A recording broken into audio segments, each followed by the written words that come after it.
À toutes et à tous, j'espère que vous allez bien. On se retrouve pour le brief du mardi 1er avril, il est 8h33. Aujourd'hui, on va parler donc des news économiques, du ratio long and short, du funding, open interest, des liquidations. On regardera ce que font les whales en finissant par l'analyse technique de Bitcoin. Mais avant ça, on va regarder donc ce qui s'est passé hier. Et hier, on a eu un move quand même plutôt intéressant, même si on a eu beaucoup de volatilité.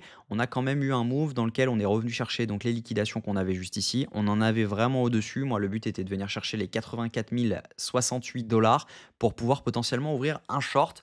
Donc, chose que je n'ai pas fait, mais ce qu'on voit en fait, c'est que c'était plutôt clean parce qu'on a pris une partie, donc le premier cluster de liquidité. On a pris également l'OBH1 qu'on avait juste ici. Et donc, potentiellement, quand on est venu chercher cette zone, on avait donc une potentielle entrée pour short. Donc, clairement, voilà, c'était vraiment dommage pour cette zone. Moi, ce que je m'attendais, en fait, c'était tout simplement que quand on était juste ici, c'était de venir chercher cette zone pour derrière pouvoir potentiellement dump, venir chercher cette zone ensuite. Donc ce qu'on a fait, c'est qu'on a dump d'un coup. Donc je m'attendais à ce que quand on vienne ici, logiquement, c'est pas uniquement pour prendre la liquidité au nord, c'est vraiment pour prendre la liquidité ici et ensuite pouvoir repartir. Et donc chose qui n'est pas arrivée, donc l'OBH1 a bien fonctionné dans ce cas-là, on a pris les liquidations et derrière on repart. Donc actuellement, on est baissier à très court terme, hein, en M15 on est baissier. Je pense que voilà, c'est une question de temps avant de revenir faire un plus haut. On voit qu'on avait validé donc ce changement de tendance juste ici. Derrière, on revient chercher cet order block là. Donc il y avait un short potentiellement à tenter en M15. Voilà, moi j'ai décidé d'arrêter pour le moment les setups M15, les setups M5, etc. Parce que voilà, clairement, depuis un mois, on se fait défoncer sur ce genre de setup. Même si il y a beaucoup de pièges que j'ai vus, il y a quand même eu des trades mauvais sur des setups M15, etc. Donc je préfère prioriser des setups H1, H4, donc sur des entrées plutôt d'OB H1, H4. Et là, en l'occurrence, bon, voilà, on avait ce setup qui pouvait passer. Mais en attendant, je pense que ici, on peut venir mesh, en tout cas dans l'OBH4. Maintenant, à voir si jamais ensuite on dump ou on continue jusqu'aux 86 000 dollars parce qu'on a vraiment beaucoup de liquidités à venir chercher. En revanche, attention, on a quand même un equal low à venir prendre juste ici. On a un triple equal low. Donc, clairement, attendez-vous à avoir beaucoup de liquidités qui vont s'accumuler juste ici. Tous les stop loss vont se mettre là. Et potentiellement, c'est une zone qu'on reviendra chercher plus tard. Donc même si jamais on vient faire un tour à 87 000 dollars, je suis quasiment sûr que derrière, on reviendra chercher cette zone au minimum. Donc voilà, au niveau news économique, on va avoir du mouvement aujourd'hui. On a le PMI manufacturier à 15h45. On aura l'indice PMI manufacturier de l'ISM également à 16h.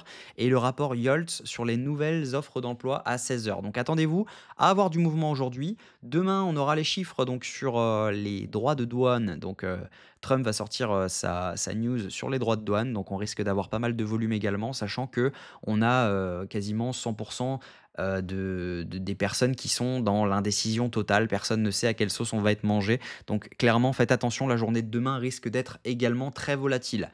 Au niveau crypto bubble, ce qu'on voit, c'est qu'il y a du rouge à peu près partout encore sur le mois. Sur la journée, on a un peu de vert quand même. Il y a des cryptos qui reprennent un peu de couleur. Mais voilà, on n'est pas vraiment encore complètement passé haussier sur les alts. Donc on n'en discute pas tout de suite pour le moment au niveau spot, tant qu'on n'a au moins pas pris les low sur Bitcoin, parce que je pense qu'on le prendra à un moment ou à un autre. Au niveau funding open interest, ce qu'on voit, c'est que majoritairement actuellement c'est du long qui est en train de s'ouvrir. On le voit donc à la hausse de l'open interest sur Bitcoin et à la hausse de l'open interest sur l'USDT. On voit également donc une hausse des fundings juste ici, hein, clairement. Donc voilà, majoritairement ici depuis 2h50 du matin, ce sont des longues qui sont en train de s'ouvrir. Donc on accumule des liquidités en dessous depuis ce matin. En revanche, ce qu'on voit, c'est que juste ici, on a eu une hausse de l'open interest ici avec une baisse des fundings, ce qui veut dire que ici il y a pas mal de shorts qui sont rentrés quand même.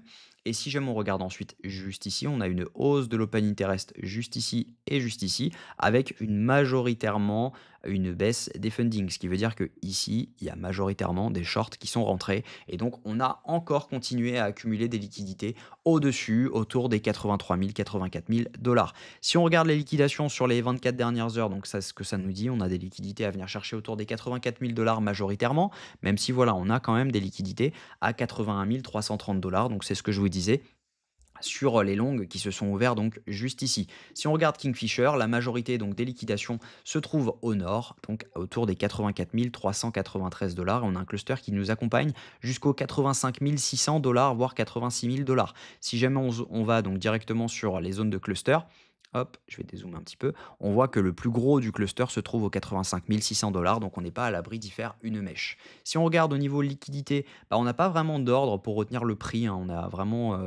vraiment rien qui retient le prix. Donc ça veut dire que ce soit en haut, enfin à la hausse ou à la baisse, il n'y a pas grand-chose pour retenir le prix. On voit seulement qu'on a des petits ordres de 226 bitcoins. C'est pas des ordres de 1000 bitcoins pour retenir le prix comme on avait, auquel on est habitué. Donc vraiment, il n'y a pas grand-chose pour retenir le prix, que ce soit au nord comme au sud.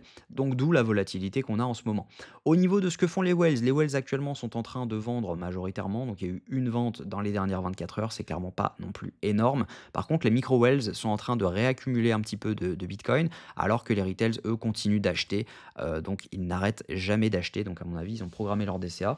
Et voilà, pour l'instant, ça ne leur fait pas peur. Donc, ce que je pense, c'est que quand les retails n'ont pas peur, qu'ils ne vendent pas, bah, clairement, on n'est pas encore sur un bottom. Au niveau donc technique, ce que je pense, c'est qu'on a de fortes chances de revenir chercher donc cette zone OTE qu'on a juste ici. Donc, c'est pas la zone OTE de tout le mouvement, c'est la zone OTE uniquement donc de cette zone-ci. Je pense que voilà, ça peut être intéressant de la placer comme ceci et on devrait coïncider. Voilà, on regarde 85 700 $, ça coïncide quand même pas mal avec les liquidations qu'on a sur le cluster, donc 85 700, 600. Donc, on pourrait potentiellement front-run la zone OTE. Et voilà, on voit qu'on a quand même un cluster qui s'arrête à 86 090 $. Donc, il y a des chances, il y a un monde où on revient chercher cette zone. Et il me semble, si je dis pas de bêtises, qu'on a également un FVGH4 dans cette zone. Hop, donc dans cette zone-ci, autour, voilà, dans cette zone-ci parfaitement. Donc il est petit, mais il est bien présent juste ici. On a un FVG H4, donc à venir chercher dans les 85 600 $. Donc je pense que, voilà, on peut avoir cette zone dans laquelle ouvrir un short pourrait être intéressant. Maintenant, ce qu'il faut, donc il faut coïncider avec quelque chose parce qu'on ne peut pas simplement rentrer sur un FVG. Donc si jamais on se met en H1, on va essayer de trouver également une zone dans laquelle on peut se retourner, donc on n'a pas d'order block à part celui-ci. Donc potentiellement, on peut juste mèche au-dessus de l'order block pour derrière pouvoir réintégrer cet order block. Ça pourrait être vraiment intéressant d'avoir donc cette zone-ci dans laquelle on commence à donc naviguer. Donc ça, c'est un OBH1. Juste là, ça c'est un FVGH4, on va le noter. Hop. Et si jamais on avait quelque chose comme ceci, où on viendrait donc chercher cette zone, donc à mon avis, ici, on va être rejeté, on pourrait potentiellement être rejeté ici. Ensuite, on repart complètement à la hausse. On vient chercher cet OBH1, on commence à range un petit peu, les gens se mettent à short, on vient chercher le FVG, on mèche au-dessus, on réintègre cet OB et derrière, on repart complètement. Donc, je pense que c'est un plan qui est probable pour derrière venir chercher l'équal low qu'on a juste ici. Donc, ce sera intéressant, je pense, d'ouvrir un short là-dedans parce que voilà, ça peut être vraiment intéressant.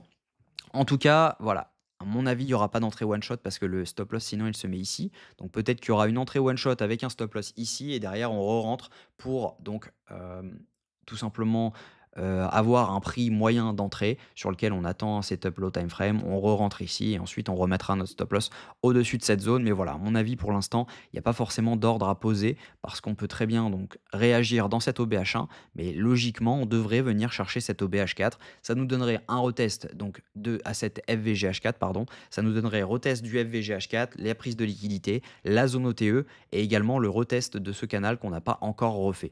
Donc ça pourrait être vraiment intéressant de faire quelque chose comme ça. En tout cas, voilà, pour l'instant, on est haussier à très court terme. Si jamais on regarde, on se met en M15 juste ici. On voit donc clairement, même si jamais je me mets en H1, je pense qu'on est haussier. Tac, on n'est pas encore haussier en H1. Donc on a validé ce changement de tendance. On n'a pas encore validé le vrai changement de tendance. On voit que c'est uniquement des mèches. Donc le vrai changement de tendance se validera si jamais on arrive ici. Donc actuellement, on n'est pas encore haussier en H1. On est haussier en M15 actuellement. On va se mettre en M15 et là, ça peut être vraiment intéressant. Hop, voilà, on est en train d'accumuler quand même un peu de liquidité juste ici, donc je pense que voilà, il n'y a pas vraiment de setup à prendre malgré le fait que, à mon avis, ici, il y a quand même un monde où on rebondit. Là, on voit qu'on a repris donc cet order block juste ici. On voit qu'on a repris les 50% de cet order block ici, donc c'est intéressant. À mon avis, cette zone-là va être protégée, donc on n'a pas vraiment de raison d'y retourner. Si jamais je repasse en H1, est-ce qu'on a un order block dans cette zone? On voit qu'on a un order block ici. Ici, on a un FVG, donc ça peut être intéressant de refaire une mèche dans les 82 787 $ pour ensuite venir chercher l'OBH1 juste ici parce qu'on voit quand même que les liquidités s'accumulent plutôt au nord. Donc ça peut être vraiment intéressant. Donc voilà, je collerai directement ça sur la school. N'hésitez pas à nous rejoindre si jamais vous ne voulez rien manquer des calls. Donc là, à mon avis, les calls vont reprendre. On a une volatilité qui est accrue, mais clairement, on a des setups qui vont se former bientôt. Donc ça va être intéressant à trader. Et également, vous avez accès à une formation qui est complètement gratuite. Le lien est en description de la vidéo et également sur le Discord. Vous avez simplement à mettre votre pseudo Discord et vos identifiants, enfin les numéros IUD des liens Mexc, BitGet ou Bluefin, et ainsi que votre email et vous aurez accès gratuitement donc à la formation. Le but par contre est bien sûr d'être passé par mes liens d'affiliation, bien sûr. Donc voilà, j'espère que cette vidéo vous a plu. Si c'est le cas, je vous invite à vous abonner, à liker cette vidéo et à commenter ce que vous en pensez. N'hésitez pas également à nous rejoindre sur la school. Il suffit simplement d'aller sur le lien en description et de cliquer sur Join. Vous avez également des avis juste ici. Je vous souhaite une bonne journée. On se retrouve demain à la même heure. Prenez soin de vous.